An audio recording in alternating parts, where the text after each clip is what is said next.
اور عارف الوی صاحب آئین کو توڑتے ہوئے یہ اپنا فرض نہیں نبھا رہا ہے، تو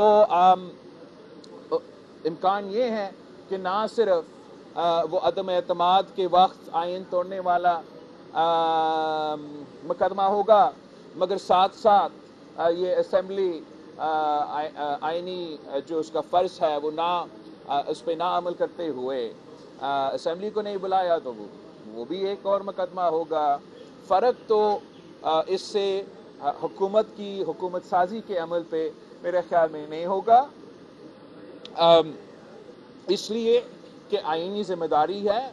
اگر وہ آئینی ذمہ داری صدر عارف الوی پورا نہیں کرتا تو امید ہے کہ اسپیکر راجہ پرویز اشرف صاحب وہی آئینی ذمہ داری پورا کر دے گا۔ صدیقی صاحب پہلے اس کے بعد آپ۔ جی صدیقی صاحب۔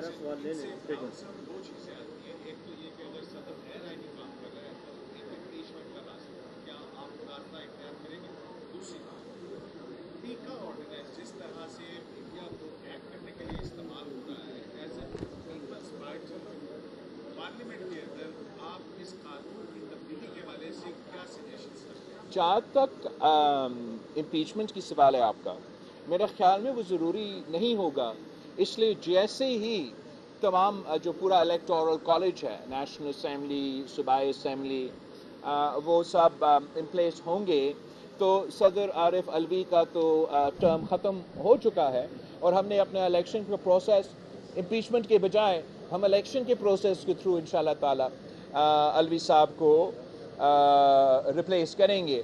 جہاں تک پیکا کی آپ کی ذکر ہے، اس پہ ضرور جہاں تک فریڈم آف دا پریس کی بات ہے یا ماڈرن ٹیکنالوجی، اب یہ ڈیجیٹل میڈیا آ چکا ہے، تو ان تمام ایشوز کو جب بھی اگر قانون سازی کا کوئی عمل ہوتا ہے تو اس میں پاکستان پیپلز پارٹی کے ساتھ ساتھ جو بھی نیشنل اسمبلی میں سیاسی جماعتیں ہیں وہ اپنے موقف دیں گے۔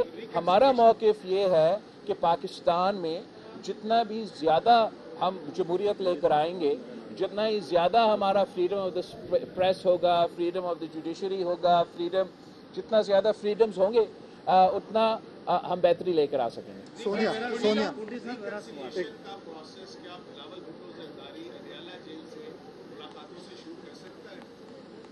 آئی تھنک ریکنسیلیشن کا پروسیس بہت ضروری ہے مگر اتنا آسان نہیں ہے، بیکاز ایک ریکنسیلیشن کا پروسیس جو چارٹر اور ڈیموکریسی کا وقت ہوا تھا تو تب دونوں طرف نے اپنی غلطیاں تو تسلیم کر لیے، رائٹ، کہ چاہے وہ شہید محترمہ بینظیر بھٹو اور Pakistan Peoples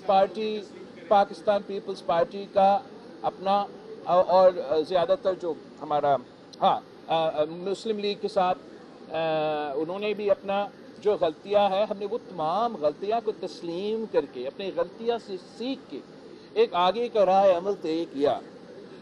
P T I کا مسئلہ یہ ہے کہ وہ اپنا کوئی غلطی نہ تسلیم کرتے ہیں، نہ ان کا موقف یہ ہے کہ اگر ان کو کل موقع ملا وہ کوئی اور انداز میں اپنے آپ کو چلائیں گے۔ وہ آج بھی نہ آئین میں مانتے ہیں، نہ جمہوریت میں مانتے ہیں، نہ اس نظام میں مانتے ہیں، تو ریکنسیلیشن کی پروسیس کا آغاز تب ہو سکتا ہے، میں ماننے کے لیے تیار ہوں کہ ہم انسان ہیں، انسان سے غلطیاں ہوتے ہیں، مجھ سے بھی غلطیاں ہوئے ہوں گے، مگر سب سے زیادہ غلطیاں تو شخص نے کیا جو آج اڈیالہ جیل میں ہے۔ اگر وہ اپنا غلطیوں کو تسلیم کرنے کے لیے تیار نہیں تو پھر یہ جو ریکنسیلیشن کا پروسیس جس کا ذکر پہلے ہی دن صدر زرداری نے، آپ کو یاد ہوگا جب ہمارا نمبرز پورے ہو رہے تھے تو اس پریس کانفرنس میں بیٹھ کے صدر زرداری نے تو یہ پیغام دیا کہ جو ریکنسیلیشن کا پروسیس وہ کرے گا اس میں پی ٹی آئی شامل ہوگا۔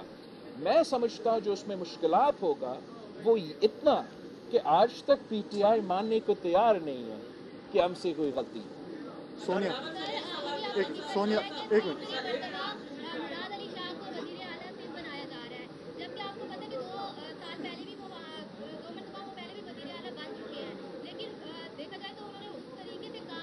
کون کہہ رہا ہے؟ कच्चा का डाकू भी एक तो आपके एक तो डिलीवर किया इसलिए मैं बना रहा हूँ, तीसरा आप कहाँ से हो? कहाँ से हो? नहीं पाकिस्तान में कौन से शहर से? चकवाल से। तो चाहे मशहूर शहर। चाहे चाहे चकवाल का माशाल्लाह जो अवाम है वो सिंध में जो चीफ मिनिस्टर मुराद अली शाह साहब ने कामयाबियाँ हासिल की है, शायद आपके इल्म में ना हो, मगर सिंध के अवाम ने वही कारकर्दगी दे के हमें ये तारीखी मैंडेट दिया है। जहाँ तक मुराद अली शाह साहब या मेरा सिंध हुकूमत का परफॉर्मेंस है, वो तो हमारा इकोनॉमिस्ट, हमारा एकेडमिक हफीज़ पासा साहब ने जो ह्यूमन सिक्योरिटी इंडेक्स पाकिस्तान का 2023 का किताब लिखा है, उसमें उन्होंने बाकायदा तमाम सूबे के कंपैरिजन किया है। और जहाँ तक गुड गवर्नेंस है, जहाँ तक फ्रीडम ऑफ वांट है, जहाँ तक फ्रीडम ऑफ फेयर है, वहाँ तो पाकिस्तान पीपल्स पार्टीज लेड सिंध हुकूमत ने तमाम सूबों इंक्लूडिंग पंजाब को बीट किया है परफॉर्मेंस में। तो सबसे पहले ज़रूरी ये है कि हम तबसरा जब करते हैं और कहते हैं कि परफॉर्मेंस नहीं है, तो कैसे चकवाल में मैं मानता हूँ मुराद अली शाह साहब ने 1 टका का काम नहीं किया, लेकिन जहाँ तक सूबा सिंध है परफॉर्मेंस बाकी सूबों के मुकाबले में ना सिर्फ बेहतरीन था, मगर जो अब आने वाले मेरे मसले हैं इनका हल करने के लिए, ख़ास तौर पे जो सैलाब मुतासरीन के लिए हमने घर बना के मुकम्मल करके देना है। हमारा 50% तो सिंध के तालीमी इदारे हैं, वो एक सैलाब में 50% हमारे इदारे को नुकसान उठाए हैं। उन तालीमी इदारों को हमने खड़ा करना है। जिस तरीके से हमने वो मुफ्त इलाज के हॉस्पिटल्स खैरपुर से लेके कराची तक कायम किए जो कि चकवाल में नहीं है, वो मैंने अब हर डिस्ट्रिक्ट में लेकर आना है। तो ये तमाम काम पूरा करने के लिए मुझे मुराद अली शाह साहब की ज़रूरत था, तो इसलिए मैंने ना सिर्फ नामजद किया मगर वज़ीर आला बनाया और अब मैं जा रहा उनका ओथ में। आपने अपने इंतखाबी मुहिम में बिशारत राजा नाम है, मेरा दिन के साथ वो बिशारत राजा नहीं, आपने अपने इंतखाबी मुहिम में ये बड़ी शद्दोबद से आवाज़ उठाई कि हम इस इदारे में आएंगे तो सियासी कैदी कोई नहीं रहेगा। हाँ। आप ऐलान जा रहे हैं, आप इत्तेहाद के साथ जा रहे हैं, तो क्या आप ये आवाज़ शहबाज शरीफ के सामने भी उठाएंगे?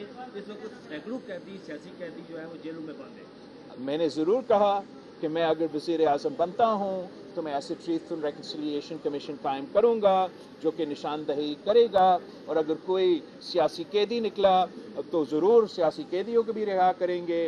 मगर अफसोस के साथ पाकिस्तान के अवाम ने मुझे वो मैंडेट नहीं दिया कि मैं वज़ीर आज़म बनूँ, तो मैं तजवीज़ तो ज़रूर दूँगा, वादा नहीं कर सकता आपसे। आप सबका बहुत शुक्रिया। Thank you Sonia. पिन निकालो। इस्लामाबाद में चेयरमैन पीपल्स पार्टी बिलावल भुट्टो जरदारी मीडिया से गुफ्तगू कर रहे हैं। उन्होंने कहा कि आरिफ अलवी पर गद्दारी के 2 मुकदमात होने चाहिए। उन्होंने कहा कि सदारत आरिफ अलवी के बस की बात नहीं है, हम चाहते हैं कि सदारत आसिफ अली जरदारी को ही मिले। फिर उन्होंने मज़ीद ये कहा कि पाकिस्तान में जितनी ज़्यादा जमहूरियत मजबूत होगी इदारे इतने ही ज़्यादा मजबूत होंगे। हम चाहते हैं कि इदारे अपनी हद में रहकर काम करें, हद से तजावुज़ होगा तो ये लड़ाई अगली 3 नस्लों तक जाएगी।